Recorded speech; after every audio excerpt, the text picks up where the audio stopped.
Hello అండి, నమస్తే. Welcome to సైలాస్ కిచెన్. విజయ నమస్తే, వెల్కమ్ టు సైలాస్ కిచెన్. ముందు విజయాన్ని ఈరోజు నేను ఇక్కడికి ఎందుకు తీసుకొచ్చానంటే, ఎండాకాలం వచ్చింది, పచ్చళ్ళు పెట్టాలి. నేనేదో ఇట్లా వేసేసి 2 టేబుల్ స్పూన్ 3 టేబుల్ స్పూన్స్ అంటే మీరు పెట్టి తీరా ఖరాబ్ అయితే అంటే పని చేసామంటే ఒక అథెంటిక్ సోర్స్ నుంచి చేసామనుకోండి, ఆ రూటే సెపరేట్ అనమాట. విజయకి ఎన్ని సంవత్సరాల నుంచి ఉంది విజయ నీకు ఎక్స్పీరియన్స్? 25 సంవత్సరాల నుంచి. 25 సంవత్సరాల నుంచి పచ్చళ్ళు పట్టడమే తన వృత్తి. అంటే ఆలోచించండి ఎంత అథెంటిక్గా తను పెడుతుంది, కొలతలతో సహా. ఈరోజు అదే ఉద్దేశంతో నా ఫ్రెండ్ రాధిక పంపించింది విజయవాడ అన్నపూర్ణ ఫుడ్స్ నుంచి. తనని పచ్చళ్ళు పెడతాను రాధిక, నాకు ఎవరైనా అథెంటిక్గా పెట్టేవాళ్ళు కావాలంటే నా దగ్గర పెట్టే వాళ్ళనే పంపిస్తాను కదా, నీకెందుకు శైలు, బేఫికర్ ఉండని చెప్పి తనని పంపించింది. Thank you Radhika, thank you very much. And Vijaya, ఈరోజు ఏం పచ్చళ్ళు పెడదాం? దొండకాయ, కాకరకాయ, ములక్కాయ చేసేద్దామా విజయ? 1 by 1 చెప్తాను నేను, కన్ఫ్యూజ్ కాకుండా. ఇదిగోండి 1/2 kg దొండకాయలు. ఇది మంచిగా కడిగి తుడిచి కనీసం ఎంతసేపటి నుంచి ఆడుతుంది? 2 గంటలు. వాళ్ళు కట్ చేసి పెట్టి ఇప్పటికి 2 hours అయింది. ఉరికనే ఇట్లా నీళ్ళు ఏం లేకుండా ఇట్లా తడి లేకుండా చూసుకున్నారు అంతే. 1/2 kg దొండకాయలకి 150 గ్రాములు కారం, 150 గ్రాములు ఉప్పు, కళ్ళు ఉప్పే వాడండి, 10 గ్రాముల ఆవపిండి, 10 గ్రాములు మెంతిపిండి, ఒక చిన్న టీ స్పూన్ పసుపు, చింతపండు, 150 చింతపండు, అన్నీ 150. మీకు ఎంత ఈజీ చూడండి, 150 150 150. 1/2 కిలో నూనె, 1/2 కిలో నూనె. అంతేనండి, పచ్చడి అయిపోయింది. ప్రొసీజర్ చూద్దాం, పట్టండి. ముందు మనం 3 పచ్చళ్ళు పడుతున్నాం కాబట్టి 3టికి సరిపోను ఒక 1/2 kg చింతపండు అయితే ఉడకబెట్టేద్దాం. చింతపండు ఉడకబెట్టాలన్నావు కదా, 1/2 kg చింతపండుకి లీటర్ నీళ్ళు. అంటే మీరు 150 గ్రాములు చింతపండు తీసుకున్నారనుకోండి, 300 గ్రాముల నీళ్ళు పోయండి. అట్లా మనకి లెక్క. అంటే మనం ఎంత క్వాంటిటీ తీసుకుంటే దానికి డబుల్ వాటర్ పోస్తే సరిపోతుంది. ఈ చింతపండు గుజ్జు అనేది దీనిలో మనకి పచ్చళ్ళలో చాలా అవసరం. ఎప్పుడు ఏదైనా కలుపుకోవచ్చు, గుజ్జు ఉన్నా సరే వాడవు. గుజ్జు ఎన్ని రోజులు ఉంటుంది? గుజ్జు ఉంటుంది, ఈ పచ్చళ్ళు ఎన్నాళ్ళు ఉంటుంది, అదే అన్నాలే ఉంటుంది మనకి బయట విడిగా కూడా. విడిగా కూడా అలాగే ఉంటుంది. అంటే ఇప్పుడు మన పులిహోరకి ఇంట్లో కూడా, అమెరికాలో నేను చాలాసార్లు చూసానండి, చింతపండు గుజ్జు చేసి పెట్టేసుకుంటారు ఫ్రిడ్జ్లో. వాళ్ళు ఎంత కావాలంటే ఒక స్పూన్ వేసుకుంటూ ఉంటారు. పంపిస్తాం అక్కడ నుంచి, అన్నపూర్ణ నుంచి. చింతపండు గుజ్జు కూడా పంపిస్తారా? తాలింపు వేసేసి చాలా. ఇప్పుడు ఇది 1/2 కిలో అయింది. 1/2 కిలో అయ్యింది. ఉప్పు దాంట్లోనే వేస్తావా? దాంట్లో వేసేసి. మరి 1/2 కిలో చింతపండుకి ఎంత ఉప్పు వేస్తావు? 1/2 కిలో వేసేయండి. 1/2 కిలో చింతపండుకి 1/2 కిలో ఉప్పు, ఈక్వల్ క్వాంటిటీ ఆఫ్ ఉప్పు వేసి తను అసలు ముందు గుజ్జు చేసి పెడుతుంది. అప్పుడు మనం ఈ ఉప్పు వేయక్కర్లేదా? ఇంకా పచ్చడి వేయాల్సి వచ్చినా కానీ అప్పటికప్పుడు మనం చూసుకొని కలుపుకోవచ్చు. చాలేదనుకుంటే అప్పుడు కలుపుకోవటం. అందుకనే వీళ్ళకి నిలువ ఉంటుంది. చింతపండు ఇప్పుడు ఉడకబెడతారు, బాగా గుజ్జుగా ఉడకబెట్టి తర్వాత దాన్ని ఇలా పేస్ట్ లాగా తీస్తాం. నీళ్ళు కావాలా ఇంకా కొంచెం పోద్దాం. అది పేస్ట్ లాగా ఉడకబెట్టి దాన్ని ఏం చేస్తానంటే, ఇప్పుడు మనం నీళ్లు మళ్ళీ యాడ్ చేసినాము. చింతపండు ఎక్కువ ఉందనా? చింతపండు ఎక్కువ ఉంది అంటే చింతపండు ఇట్లా తడిపొడిగా మునిగేదాకా కూడా నీళ్ళు పోయొచ్చా? నీళ్ళు పోయొచ్చు, ఇట్లా మునగాలి. చింతపండు మునిగేదాకా నీళ్ళు అండి ఆల్మోస్ట్ డబుల్ పట్టినాయి. దానికి సరిపోను ఉప్పు వేసింది. 1/2 కిలో చింతపండుకి 1/2 కిలో ఉప్పు వేసింది. నీళ్లు కొంచెం ఎక్కువ ఉన్నాయి కాబట్టి ఇప్పుడు ఇది ఉడకాలా? ఉడకాలి. నేను ఆ స్టవ్ మీద ఉడకబెడతాను. దీని మీద మనం ఇంకేమైనా చేసుకోవచ్చా, కలుపుకోవచ్చా? ఫ్రై ఓకే, చలో. ఎంతసేపు ఉడకాలి? ఒక 1/2 గంట బాగా మెత్తగా ఉడకాలి. మేము ఈ పచ్చడి కలిపే లోపు మీరు ఆయనకి ఉడుకుతుంటుందండి. ఆయిల్ ఎంత? 1/2 కిలో వేసేసావా? 1/2 కిలో వేసి మనకి 1/2 కిలో దొండకాయలకి 1/2 కిలో పచ్చడి. తను చింతపండు ఉడకబెడుతుంది, ఉరికనే దగ్గర ఉంది అంతే. మనం దగ్గర ఉండాల్సిన అవసరం ఏం లేదు, జస్ట్ అప్పుడప్పుడు కలబెడుతుంటే మెత్తగా అవుతుంది. మనకి టైం వేస్ట్ కాకుండా ఇక్కడ. ఇది అయినాక కాకరకాయలు వేయించుకున్న తర్వాత ములక్కాయలు. తన పేరు పుల్లమ్మ, విజయతో పాటు వచ్చింది. తను కూడా పచ్చళ్ళు పెడుతుంది, తనకి హెల్ప్ చేస్తుంది, అన్నీ చేస్తావు కదా పుల్లమ్మ. సో ఒక దగ్గరే పని చేస్తారు మన కోసం, సైలాస్ కిచెన్ కోసం. దాదాపు ఈ ఎండాకాలం 5 గంటలు ట్రావెల్ చేసి బస్సులో వచ్చారు. We should be thankful to them. To Radhika, Annapurna foods. కాదు, కొంచెం కొంచెం వేయించి తీద్దామా? అన్నీ ఒకటేసారి 2 ట్రిప్పులుగా వేద్దాం. 2 ట్రిప్పులు. ఎంత వేగాలి ఏంటి అనేది నేను చూపిస్తాను. ఎంత వేగాలి విజయ? ఎర్రగా వేగాలి. ఎర్రగా వేగితే మనకు పచ్చడి పాడవుద్ది, దీంట్లో పచ్చి ఉండదు కదా. నేను పచ్చి ములక్కాయలు, పచ్చి దొండకాయ పెడతాను. టమాటాలో కూడా ఎండకు పెట్టి కట్ చేసి ఎండకు పెడతాం కదా, మనకు టమాటా గుజ్జు ఉంటుంది కదా, అందులో ములక్కాయని నానబెట్టేస్తా. అలా కూడా వేసుకోవచ్చు, కానీ నేను టమాటాలు కోసి పక్కన ఒకరోజు ఉప్పును పసుపు వేసి నానబెడతాం. అవును, నానబెట్టి 2వ రోజు పిండేసి ఆరబెడతాం. దాంట్లో నీటిలోనేమో చింతపండు వేస్తాం. ములక్కాయలు కూడా వేయాలి. ములక్కాయలు వేసి ఎండకు పెట్టాలి. ఎండకు పెట్టి ములక్కాయలు తీసి పక్కకు పెట్టిన తర్వాత అప్పుడు చింతపండు గుజ్జు పిండాలి. నేనైతే ఇలాగే చేస్తాను. ఇది అయినాక దాంట్లో ఆవపిండి కారం మెంతిపిండి అవన్నీ వెల్లుల్లిపాయ పేస్ట్ అవన్నీ వేసేసి రుబ్బేసి తాలింపు వేసి కలిపేసి. మనం పచ్చడి ఇవాళ పెడుతున్నామంటే ఒక అరగంట గంట ముందు చింతపండు ఉడకపెట్టేసి పెట్టుకున్నాం అనుకున్నట్లాగా మనకి ఓన్లీ కలుపుకోవడం ఒక్కటే పని ఉంటుంది, చాలా ఈజీ అవుతుంది. ఒకసారి ఉసిరికాయకి కాకరకాయకి దొండకాయకి ములక్కాయకి మొత్తం కలిసి ఒకసారి చింతపండు ఉడకబెట్టుకున్నాం అంటే అన్నిటికి ఒకటే ప్రాసెస్. ఇంకా అవన్నీ వేయించుకొని ఫ్రై చేసుకున్నాం అనుకో అన్నీ ఒకసారి వరుసగా పెట్టుకొని కలిపేసుకోవచ్చు. ఓకే, ఈజీగా పని తేలిపోద్ది, మనకు పచ్చళ్ళు కూడా టేస్టీగా ఉంటుంది. సరే అయితే ఇప్పుడు అన్నీ వేయించుకొని మనం ఒక దగ్గర పెట్టుకుందాం. ఇంత వేగాల మనం ఏ కాయ అయితే వేయించామో ఆ ఆయిల్ దానికే వాడాలి. ఇప్పుడు మనం ఒకటేసారి 4 పచ్చళ్ళు పడుతున్నాం కదా, 4టికి ఒకే ఆయిల్లో వేయించి తీయొద్దు, ఎందుకంటే దాని తాలూకా ఫ్లేవర్, దొండకాయ తాలూకా ఫ్లేవర్ అంతా ఆయిల్లో ఉంది. అందుకే ఈ పచ్చడికి కావాల్సిన నూనె దానిలోనే పెడుతున్నాము, ఖరాబ్ అవ్వకుండా ఉండడానికి వీళ్ళకి రీజన్ ఇది. ఇవి అయిందిగా ఇవి ఇంకొక వాయ ఇది వేసి అక్కడ పెట్టేసి ములక్కాయ వేద్దాం.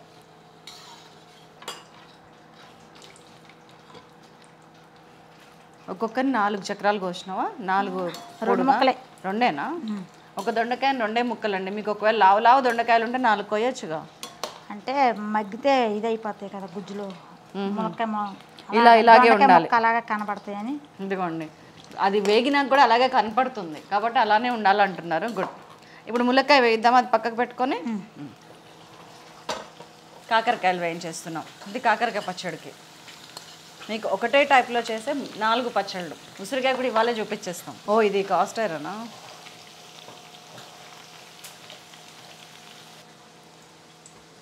కాకరకాయలు కూడా వేయిస్తున్నారు, నేను వేగాక చూపిస్తాను. ఉసిరికాయలు శైలజ గారు మీకు 2 మనుషులు ఉన్నారు, మంచిగా వాళ్ళు చేసుకుంటున్నారు. మీరు ఇది నేను ప్రొసీజర్ చూపిస్తున్నానండి, మీకు ఎన్ని వీలైతే అన్నీ చేయండి, ఒకటైతే ఒకటే చేయండి. లేదు కూతుర్ని కోడల్ని చెల్లని తోడు కోడల్ని పక్కకు పెట్టుకొని 4 కలిసి 4 గింతలు తీసుకోండి, అయిపోయింది. అటు కలిసి ఉంటే కలదిసుకో. ఇప్పుడు 4 రకాల పచ్చళ్ళు. ఉసిరికాయలు నా చిన్నప్పుడు ఎట్లా చూసానంటే, నేను మా అమ్మ ఉప్పు పసుపు వేసి కొంచెమే నూనె వేసి మంచిగా ఇట్లా మగ్గనిచ్చేది ఉసిరికాయలను, అందులో కొంచెమే నూనె పోసేది, ఇట్లా వేయించి అవి తీసి ఆ తర్వాత పచ్చడి కలిపి పోపేసేది. వీళ్ళు ఏంటంటేనండి గ్యారంటీ అనమాట, ఇంకా అవి ఖరాబ్ కావు. అలాగుంటే కలర్ కూడా మారవా? ఇదిగోండి కరెక్ట్గా 15 నిమిషాలు అయింది, చింతపండు గుజ్జు ఇలా అయింది. దీన్ని ఇప్పుడు గుజ్జు ఎలా తీస్తారో కూడా చూపిస్తాను నేను. చల్లారనివ్వాలిగా చేయబెట్టాలంటే. సో నేను ఫ్యాన్ కింద పెడుతున్నా. ఇదిగోండి ఇట్లా వేగాలి ఉసిరికాయలు. ఇదిగోండి కాకరకాయ కూడా ఇట్లా ఎర్రగా, ఉసిరికాయ చూసారు, దొండకాయ చూసారు, కాకరకాయ, అండ్ ఫైనల్లీ ములక్కాయ చూద్దామా. దట్స్ ఆల్ అండి, ఇంక ఇది అయిపోయినట్టే. ఇట్లా ఎర్రగా మనకి చాక్లెట్లు వేగినట్టు వేగాలి కలర్. ములక్కాయలు మళ్ళీ 1/4 కిలో నూనె తీసుకున్నాం. ములక్కాయలు 4 ములక్కాయలు, ఇవి అరకిలో ఉంటాయి కదా, ఈజీగా ఉంటాయి అరకిలో. ములక్కాయలు కూడా ఎర్రగా వేగనివ్వాలి. ఇదిగోండి చింతపండు కొంతవరకు చల్లారింది, కొంచెం ఇంకా వేడివేడిగానే ఉంది. దాన్ని జల్లి గిన్నెలు వేసి గుజ్జు ఎలా తీయాలో చూపిస్తా. ఇప్పుడు మీరు పులిహోరకి చేసినా ఇలాగే తీయచ్చు. పిల్లలకండి చెప్పేది, పెద్దవాళ్ళకి కాదు. మళ్ళీ మాకు తెలుసు అంటారు కదా, పెద్దవాళ్ళు. దీని అంతా అందులో వేసేనా మొత్తం? పైదేమో చిల్లులు గిన్నె, కిందదేమో బేసిన్. ఇదిగోండి ఈ హోల్స్లోంచి ఇట్లా కింద పడిపోతూ ఉంటుంది. అదిగోండి అట్లా చిల్లులు గిన్నె అంతే. వేడిగా ఉన్నప్పుడు గంటెతోటి, కొంచెం చల్లారిన తర్వాత చేతితోటి ఈజీగా వచ్చేస్తుంది. ఇదిగోండి చింతపండు గుజ్జు తీసేటప్పటికి ఇట్లా అయింది. మంచిగా కొంతేమో అది తీసారు, కొన్ని పీచు ఏరేసారు. మొత్తానికి ఈ స్టేజ్కి వచ్చింది మన 1 కిలో పైన చింతపండు. ఇంకా ఏమన్నా అరకొర పీచు ఉంటే తీస్తున్నారు. సో ఇంకా కలపటం స్టార్ట్ చేద్దామా? వేగి రెడీగా ఉన్నాయి. I will bring 1 by 1. వేయించిన దొండకాయలు, చింతపండు ఉడకబెట్టిన చింతపండు 150 గ్రాములు కదా, అండ్ కారం, మన సైలాస్ కిచెన్ కారం పొడి, ఆవపిండి ఇందాక మనం కొలిసాం కదా 10 గ్రాములు లేదా 1 టేబుల్ స్పూన్. మెంతి పిండి కూడా అంతే 10 గ్రాములు లేదా 1 టేబుల్ స్పూన్, కొంచెం అన్నమాట. పసుపు కొంచెం 1 టీ స్పూన్. మనము వెల్లుల్లిపాయలు పొట్టుతో సహా, పొట్టు తీయలేదు వీటికి, పచ్చిది. ఇది పోపులో వేయక్కర్లేదా? ఇట్లా వేయాలా? ఇట్లా కూడా వేయచ్చు, చాలు 1 టీ స్పూన్ నిండుగా, అంటే మీకు ఒక పాయ ఉంది అది కదా, అంతే. దాన్ని అన్నీ వేసి కలుపుతుంది. నూనె వేసి మనం దొండకాయలు వేయించిన నూనె ఇదండి అస్సలు సిస్సలు పచ్చడి చేసే విధానం. పచ్చడే దబ్బిడి దిబిడే. ఇలా చూస్తే మనకి అన్నం ఉండి పిసికి తినాలనిపిస్తుంది. ఉంది అన్నం, తినాలి, తిందాం. తింటే అప్పుడు టేస్ట్ తెలుసుద్ది. పక్కకు పెట్టేసి అన్నిటి తాలింపులు ఒకటేసారి వేద్దాం. ఇప్పుడు అది కలుపుదాం. ఏది? ఉసిరికాయ. ఇదిగోండి మన ఎర్రగా వేగిన ఉసిరికాయలు, చింతపండు 150 గ్రాములు, ఉసిరికాయలు వేయించిన ఆయిల్, కొంచెం పోపు కుంచుతున్నా, కారం 150 గ్రాములు, లేదంటే మీరు సరిపడినంత. కానీ ఆమె చింతపండు ఎంత వేసిందో కారం అంత వేస్తుంది. చింతపండులోనే మనకు ఉప్పు ఉంది, అరకిలో చింతపండు అరకిలో ఉప్పు, కాబట్టి ఉప్పు గురించి ఇప్పుడు ఆలోచించొద్దు. పోపు అంతా వేసుకున్న తర్వాత కలుపుకున్న తర్వాత చూసుకొని మీకు సరిపోకపోతే అప్పుడు వేసుకోండి. మేము ఇప్పటిదాకా వాడింది మొత్తం కళ్ళుప్పే. మీరు కూడా దయచేసి పసుపు, ఉప్పు, కారం ఇంట్లో కొట్టించి పెట్టండి.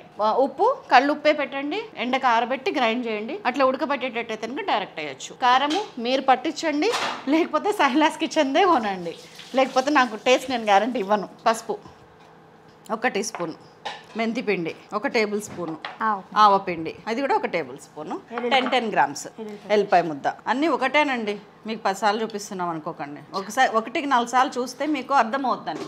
అన్ని పచ్చళ్ళు ఒకలాగా. ఇంకొంచెం ఆయిల్ పైన కొంచెం ఆయిల్ ఇప్పుడు తాలింపు వేస్తాం కదా, అప్పుడు వస్తుంది ఎట్లాగో. సో అన్నీ కలిపి మంచిగా ఒత్తి పక్కగా పెట్టేస్తుంది. ఉప్పు, పులుపు, కారం ఏమి ఇప్పుడు చూడట్లేదు మేము, ఎందుకంటే ఆమె కొలతలు తెలిసింది కాబట్టి ఆమెకు పక్కాగా తెలుసు. ఇంతేనండి పచ్చళ్ళు పెట్టుకోవటం చాలా ఈజీ. ఇది ఒక సేరు డబ్బా అంటారు కదా, డబ్బాలతో ఇస్తారు.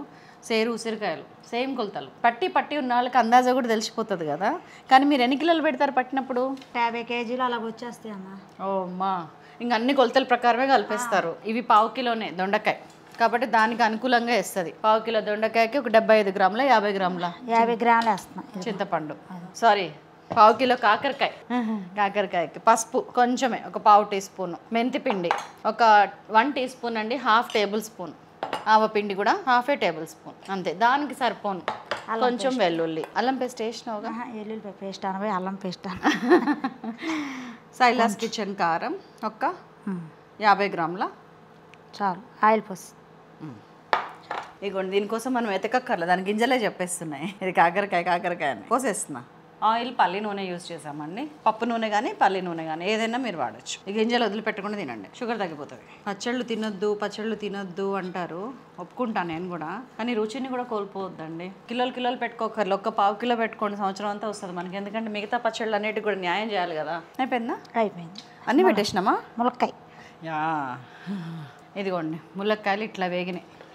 ఈ కలర్ వాటన్నిటికంటే కొంచెం తక్కువ కలర్, కానీ బాగా వేగినాయి. వాళ్ళు ఏంటంటే ముక్క చెదరకుండా ఆ గుజ్జులో అన్నీ కలిపేసి అప్పుడు దీన్ని కలుపుతారు. కానీ మనం ఏంటంటే ఇక్కడ మీకు అన్ని కలిపేటప్పుడు చూపించాలని ఇట్లా కలుపుతున్నాం. 4 ములక్కాయలు అండి, పెద్ద ములక్కాయలు, దాదాపు అవి కూడా అరకిలో. 150 గ్రాములు చింతపండు, 1 స్పూన్ పసుపు, 1 టేబుల్ స్పూన్ మెంతిపిండి, 1 టేబుల్ స్పూన్ ఆవపిండి, 10 గ్రాములు వెల్లుల్లి. సో కారం 150 గ్రామ్స్. మళ్ళీ ఇదిగోండి ములక్కాయ కలిపేటప్పటికి ఇట్లా కొంచెం ఏమంటారు చిదిపి దాని లోపలకు కూడా కారం వెళ్తుంటుంది. ములక్కాయ తాలూకా ఊట గుజ్జు ఉంటుంది చూసారా, అది చింతపండులో కలుస్తుంటుంది. అసలు ఆ టేస్ట్ ఏమన్నా ఉంటుందా దేవుడా, తినాల్సిందే, చెప్తే అర్థమయ్యేది కాదు. అది ఈజీ అండి, 1 ములక్కాయ తెచ్చుకొని చేసుకోండి ఊరికే, అంతేనా? పోపేసేద్దామా విజయ? నూనె కాగిపోయిందని స్టవ్ బంద్ చేసి వేస్తున్నాము, గుర్తుపెట్టుకోండి. నూనె ఎప్పుడు కూడా సలసలా కాగొద్దు. ఆవాలు 1 టీ స్పూను. మన అరకిలో దొండకాయ పచ్చడికి ఇది, అన్ని పచ్చళ్ళకి ఇదే తాలింపు, అంటే సేమ్ టైప్. పచ్చిశనగపప్పు 1 టేబుల్ స్పూను, మినపప్పు 1 టీ స్పూను. అవసరాన్ని బట్టి స్టవ్ అంటించుకోవచ్చు అండి ఎప్పుడైనా కానీ, ఆ వేడికి మెల్లగా అయిపోతుంది. వెల్లుల్లి కొంచెం మనం మొత్తం ఇందులో వేసాము, ఆ ఫ్లేవర్ ఇట్లా రావడానికి అని చెప్పి ఇప్పుడు పోపులో కూడా వేస్తున్నాం. మిరపకాయలు 4. ఇది ఒరిజినల్ ఇంగువ అండి, అయినా ఇప్పుడు ఇది అసలు ఇగోండి 4 పచ్చళ్ళలోకి ఇంత వేసానంటే చూడండి. మనం ఎల్జీ ఇంగువ వాడతాం జనరల్గా, బయట తెచ్చిన ఇంగువ ఏదో స్పెషల్ ప్లేస్ నుంచి తెచ్చారు మా ఇంట్లో వాళ్ళు, ఎక్కడ ఏంటనే తర్వాత చెప్తాను నేను. ఇది మాత్రం పచ్చళ్ళల్లో మంచి ఇంగువ వేస్తే చాలా మంచి ఫ్లేవర్ వస్తుందండి. కరివేపాకు అన్నీ అయిపోయినాయి, స్టవ్ కట్టేసాం. ఇంగువేనా ఇప్పుడు? జస్ట్ ఒక చిటికెడ వేస్తే చాలు. అదే మీరు ఎల్జీ ఇంగువ అయితే 1 టీ స్పూన్ ఫుల్ వేయండి. పోపు మొత్తం వేసేసి దొండకాయ పచ్చడి రెడీ. సేమ్ ఇలాగే ఇదే పోపుని అన్ని పచ్చళ్ళకి వేసేద్దాం. ఇదిగోండి 4 పచ్చళ్ళు పోపు వేసాము. ఇందాక మీ కళ్ళ ముందు వేసింది ఇది, పోపు వేసి కలిపేసాము. అద్భుతమైన నోరు ఊరించే దొండకాయ పచ్చడి. ఇందులో ఉప్పు అంతా కూడానండి బేసికల్గా ఇప్పుడు చూడొచ్చు, కానీ 2వ రోజు కానీ 3వ రోజు కానీ ఒకసారి కలుపుకున్నాక ఉప్పు చూసి అవసరమైనంత కలుపుకుంటే సరిపోద్ది. మిగతా ఏమీ పట్టవు, ఉప్పు మాత్రం ఒక్కసారి చూసి కలుపుకోవచ్చు. అది కూడా మెత్తడు, చెమట్లు పట్టినే కాటన్ చీర కట్టుకునేది అందుకోసమే కదా విజయ. మీకోసం విజయవాడ నుంచి వచ్చి కష్టపడి మనందరికీ ఈజీగా అర్థం అవడానికి చక్కగా సింపుల్గా చేసి చూపించారు Vijaya. Thank you very much. మళ్ళీ మేము గోంగూర, పులిహోర గోంగూర అంటే తెలుసా మీకు? పాతకాలంలో చేసేవాళ్ళు, కొన్ని వందల సంవత్సరాల క్రితం నుంచి వస్తుంది అది. ఈ మధ్యన మర్చిపోతున్నారు. దానికోసం తను విజయవాడ నుంచి గోంగూర తెచ్చారు విజయ. నిలువ టమాటా పచ్చడి ఎండబెట్టి రుబ్బి ఎలా చేస్తారనేది కూడా చూపిస్తాం నెక్స్ట్ ఎపిసోడ్లో. అప్పటిదాకా ఇవి చేయండి ప్లీజ్, ఒక్కసారైనా చేయండి, కొంచెం కొంచెం చేయండి. కొలతలు చూసారు కదా ఎంత క్వాంటిటీ ఆఫ్. ఇప్పుడు ములక్కాయలు 1 కిలో అండి, 150 గ్రాములు. అదే క్వాంటిటీని తగ్గించుకుంటూ వెళ్ళండి, లేకపోతే అందాజుగా మీరు చేత్తో కూడా కలుపుకోవచ్చు, ఏం కాదు. ప్రొసీజర్ ఇదే ఫాలో అవ్వండి. ఉప్పు, కారం, నూనె ఇట్లా సరిపోను వేయండి, అంత బాగుంటుంది. ఈ పచ్చిశనగపప్పు, మినపప్పు వేయటం వల్ల ఏం ఖరాబ్ కాదా? తను చెప్తుంది కాబట్టి నాకు నమ్మకం ఉంది. So that's all. ఈ పచ్చళ్ళు రేపు మరిన్ని పచ్చళ్ళతో మళ్ళీ మేము ముందుకు వస్తాం. ఈ సీజన్ మొత్తం అసలు మనం పెట్టిన పచ్చడి పెట్టకుండా పెట్టుకోగలగాలి. మర్చిపోయిన వెల్లుల్లిపాయలు ఎప్పుడు కలపాలని చెప్పినావు కదా, సార్ చూపేవా? అసలైన విషయం మర్చిపోయామండి. మర్చిపోవటం కాదు, దీనికి ఒక ప్రొసీజర్ ఉందంట. అందుకే దీనిలో ఇంకా నూనె పడుతుంది, నేను పోస్తా. పచ్చి నూనె ఇట్లా కలిపేస్తా ఎక్కడన్నా నూనె తక్కువైన చోట. చాలా బాగుంటుందండి. మనకి ఊరినాక నూనె బయటకు తేలుతుంది. ఒక 2 రోజులు ఆగండి. ఉప్పులన్నీ అప్పుడు చూస్తా. ఇప్పుడు చూసినా తెలియదు నాలుకకి. ఎన్ని పచ్చళ్ళు కదా, ఏది తెలియదు. నోరూరించే ఇంటి వంటలంట, సైలాస్ కిచెన్. ఊరూరంతా వేచి చూసేనంట, సైలాస్ కిచెన్. రోడ్డున దొరికే చెత్తను తినకు, రోగాలకు వెల్కమ్ మనకు. అమ్మ చేతిలో కమ్మదనం, అసలైన తెలుగింటి రుచి మీ కొరకు, సైలాస్ కిచెన్. ఫస్ట్లో మనం ఛానల్ పెట్టిన ఫస్ట్లో ఇది టైటిల్ సాంగ్ ఉండే. ఇంత లెంగ్తీ మీరు చూడలేరేమోనని ఇప్పుడు కట్ చేస్తున్నాం, అని నేను పాడా. వెల్లుల్లిపాయలు ఒలిచి పెట్టుకున్నారండి. మనం వేసిన వెల్లుల్లి కాకుండా జనరల్గా వెల్లుల్లి ఖరాబ్ కావద్దంటే పచ్చళ్ళు అన్నిట్లో ఇట్లా వేస్తారంట. అసలైనా ఇది ఒక గ్రేట్ టిప్ మనకి. 25 సంవత్సరాల అనుభవం, పచ్చళ్ళల్లో పెట్టే అనుభవం గల విజయ దగ్గర నుంచి. వెల్లుల్లిపాయలు ములిగినంత మనం ఇందులో ఒక్కొక్క దాంట్లో గుప్పడి వేసుకోవచ్చు అండి. ఆల్రెడీ వెల్లుల్లి ఫ్లేవర్ పట్టేసింది, కానీ వెల్లుల్లి పాయలు ఇట్లా ఉండాలి కదా, గుడ్లు కింద. సో ఇట్లాగా నైట్కి నూనెలో నానబెట్టాలంట, నానబెట్టి పొద్దున్న కలపాలంట. సో ఇది నూనెలో నానబెట్టేసి ఉంచేస్తున్నాను. మార్నింగ్ వీటన్నిటిలో నేను ఎంత కావాలో అంత వేసేసుకుంటాను. దీనిలో ఒక 7-8, మిగతా అన్నిట్లో 20. అంతేనా మరి? ఓకేనా? హ్యాపీయా? Thank you so much. చూస్తూనే ఉండండి మరిన్ని అద్భుతమైన పచ్చళ్ళు, సమ్మర్ వెరైటీస్తో మేము ముందుకు వస్తాం. Thank you so much. Keep watching. And విజయకు ఒక లైక్ వేసుకోవడం మర్చిపోకండి. She helped us a lot. మా రాధికకు కూడా.